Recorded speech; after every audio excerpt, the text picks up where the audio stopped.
Hello guys, welcome to this part 2 of this video. I didn't want the other one to be very long, so that was why I had to cut it and continue on this one. So welcome to the part 2 of the frequently asked questions. um so let's just dive right into the video.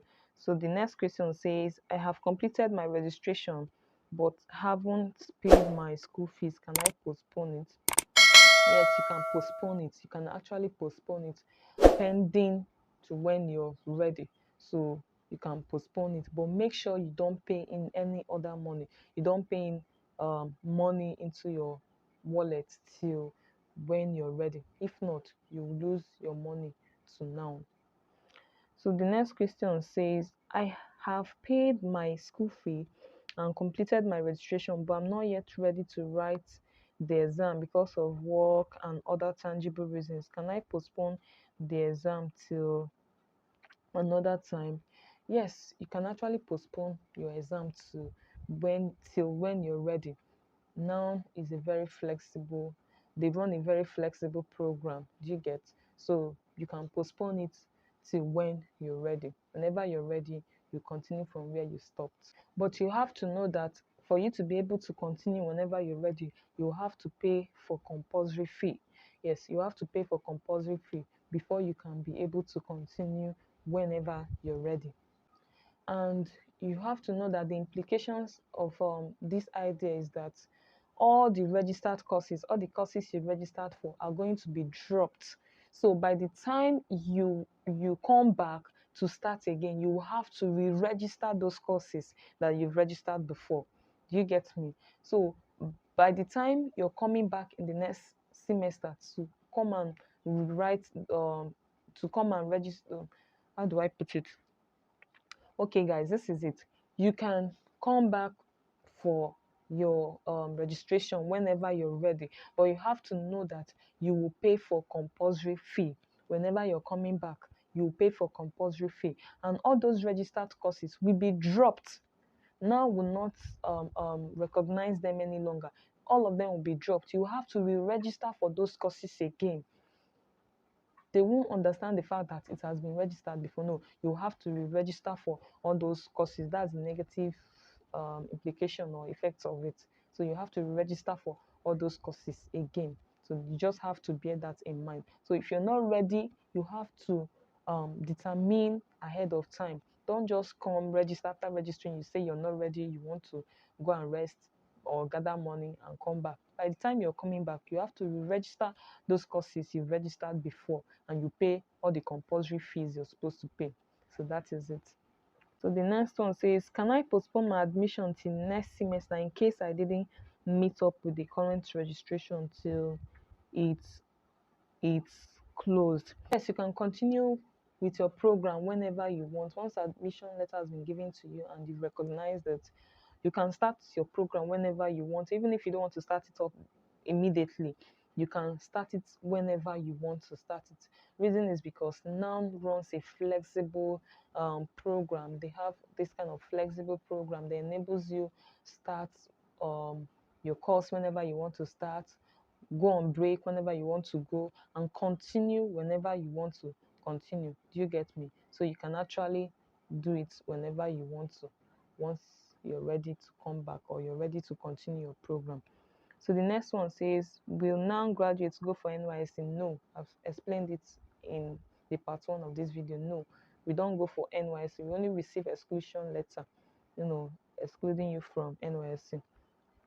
So the next one says, how will the 200 level students? Okay, let's just leave it. How many years for master's program in NOUN? Master's program in NOUN is minimum of 3 years. Sorry, master's program in NOUN is minimum of 3 semesters and maximum of 6 semesters. But it depends on how you want to run your program. No one is compelling you to finish it at that exact duration. No, it depends on how you want to run it. NOUN is very flexible.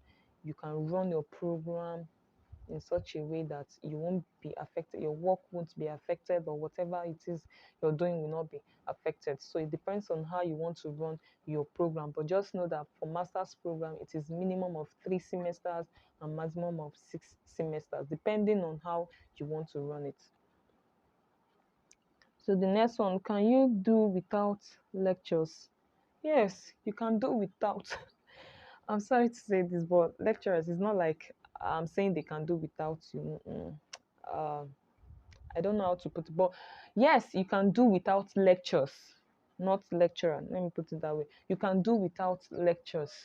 In fact, 90% of now students, don't say I told you, 90% of now students don't even attend lectures. They study on their own. They studied on their own. That is why it is a distance learning institute. It is an open and distance learning institute. So you can study on your own. You can study on your own. Let's put it that way. So you can do without lectures. When you say without lectures, it means you're asking if you can do without someone sitting down to lecture you, to teach you, right? Yes, you can do without that. You can study on your own, look up for videos online, and you're good to go. So the next one, can 100 level students take more courses from 200 level courses? Yes, yes. Remember, for each semester, the maximum credit unit for each semester is 24 units. So if you've not reached up to that limit, you can take some courses from your next section or next semester and add up to make up 24 credit units. But if it is up to 24 credit units, you cannot take more or extra courses. So do we pay tuition fees? No, you don't pay for tuition fees. You pay for exam fee. You register your courses. You register the courses you want to write, and you register those courses. You register for their exams. You know, some students may register for some courses, but may not be able to register for um those courses. They may not be able to register exams for all the courses. So you register for your courses and you pay for it, and you register for your exam and you pay for some small fees like that. Are you getting me? So those are the only things you pay. There's no stipulated amount for school fees. These are the only things you pay. Once you've paid it, you're good to go. So the next one says, can one go for masters after first degree in conventional universities? Yes, you can go for your masters after you can go for your masters after your first degree in conventional universities. The next one says, what are the accrued credit units that a student should have to graduate? For example, first degree, ordinary diploma, and certificate, and masters. I've answered that in part one of this video. I've answered that for 100 level admission or 100 level students, you're expected to have finished like 120 credit units. For direct entry students, that's for those who start from 200 level, you're expected to have reached up to 90 credit units. For PGDE, you're expected to have reached up to 30 credit units. Then for master's program, you're expected to have reached up to I think 45 credit units. 45 credit units. So these are the um, will I say, the main points that will guarantee your graduation. So once you've reached up to these credit units, you're good to go. You're good to graduate. So the next one says, why does university delay in attending to change of program requests? Why does the university delay in attending to change of program requests? So I think someone has asked me on this channel. He said he changed his study center or his program, and it didn't reflect on his portal. It didn't reflect on his portal. So your change of program or change of study center or whatever can be delayed if the necessary information was not imputed. It can be delayed if the request does not contain the required information, or you channeled it to the wrong unit, not to the appropriate unit in charge of that change of program.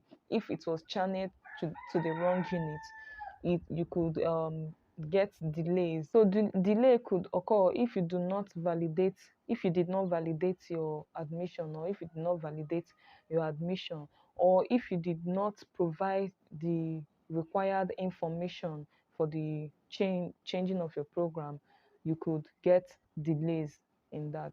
Or if your request was not directed to the appropriate unit, you could also get delays. So the next one says, when do I start my project? You're qualified to start your project once you've registered for that project. Once you've registered for the project and a topic has been assigned to you, once you register for that project, a topic is assigned to you, you go ahead with your project. So don't wait for anybody. Once you've registered for that project and the topic has been assigned to you, you go ahead with your project. So the next one says, how will I get in touch with a project supervisor who is in Lagos and I don't even know him? You know, some students are asking, how do they get in touch with their supervisors when they don't know the person? You can get in touch with your supervisor through email, by emailing your supervisor, or by getting their phone number or their contact, and you reach them on WhatsApp, or you even call them. Are you getting me? So there are so many ways you can get in touch with your supervisor without even seeing them. You guys can even arrange for Zoom meetings and all that. So the next one says, when will those who change their program receive new admission letters? So immediately after the processing is completed, you receive your admission letter. You receive it there. You see it there on your portal. You receive your admission letter. There's no two ways about it. So may I know the duration of my program and how quickly I can be able to complete this program? So the duration of your program is like it's just there on your portal. It's just there on your portal. Go and watch that video where I talked up, where I listed or I showed you the procedures on how to search for different faculties and departments in National Open University. There, you're going to be seeing your program, how the duration for your program. You're going to be seeing the duration for your program. So do well to watch that video. There are so many informations you get from that video. So the next one says, the master's program, are they professional or academic? Some are professionals, while some are academic. It depends on the program, on the course you're running. Some of them are professional programs or courses, while some are academic. So it depends on the course or program you're running. So many of the courses offered do not have facilitators. Why? So all courses are assigned to qualified persons to handle. All courses are assigned to qualified personnel or persons to handle. So if there's anyone that is not um if there's anyone that does not have facilitator, you just on the portal there's something they call e-ticketing. E-ticketing, I think that's a website. Even there on the portal, you'll see it where some students have been complaining, about one thing or the other. Just on that e-ticketing there, you just lay your complaint, and you lay your complaint to the center director, and immediately the issue will be resolved. Either you go to the school and complain to the center, to your study director or center director, or on the portal there, you just lay your complaints on that e-ticketing portal. You lay your complaints there, and everything will be resolved. Why is NOUN asking PGD and masters students to register for GST courses after they have already taken most of them in their former universities?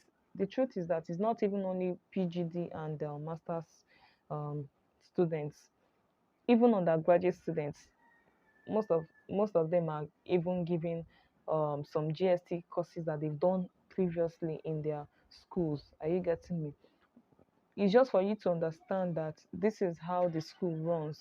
This is how the school runs. Are you getting me? Because it's an open learning institution or distance learning institution. They would also want you to, get or refreshing your memories from some of the GST courses they have. So that's just the system of the school, how it works, and you must abide by it. If not, you won't be able to graduate. The next question says, can a student run two programs with NOUN? You can actually do that, but not concurrently. not concurrently, not as you're running this one, you're running the other one. No, no. Think you must finish one before the other, or as you're finishing this one, you can now register for the other one, but not concurrently. So the next question says, how many credits load it is advisable for a student to carry at a time? I've said it. The maximum credit unit you are assigned for each semester is 24 credit units. You can't go more than that. You can't take more than that credit unit. So once it is 24 units, you can't go more than that limit. That's the maximum credit unit for each semester. The next question, and I think this will be the last question. This will be I have so many questions here.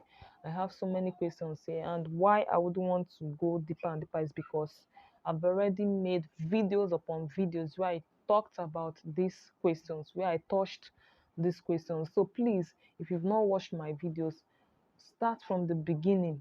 Start from the beginning and watch them to the end, especially if you're a student in National Open University, or if you're a student in any open or distance learning institution. Make sure you watch my videos from the beginning to the end. You're going to be getting value upon values. So the next question says, how many levels can a student scale through to obtain a degree? So it depends on your program. Like I've said, some entry level, if you entered from 100 level, depending on your program, you're going to have like 4 years to complete your program, or 5 years depending on your program. Then if you're a direct entry student, you're going to have like 4 years or 3 years to complete your program, depending on your program or your course, depending on your course, your discipline.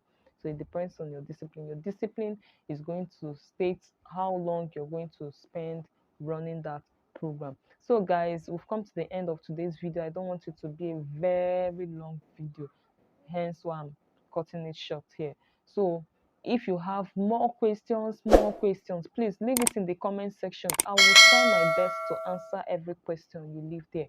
Do well to watch all my videos from the first video to this very moment. Do well to watch all my videos, and whatever question you have for each of the videos, drop them in the comment section. I'm going to do well to answer them. Till I come your way next time, please do have a wonderful week and stay blessed. Bye bye, and see you in my next video.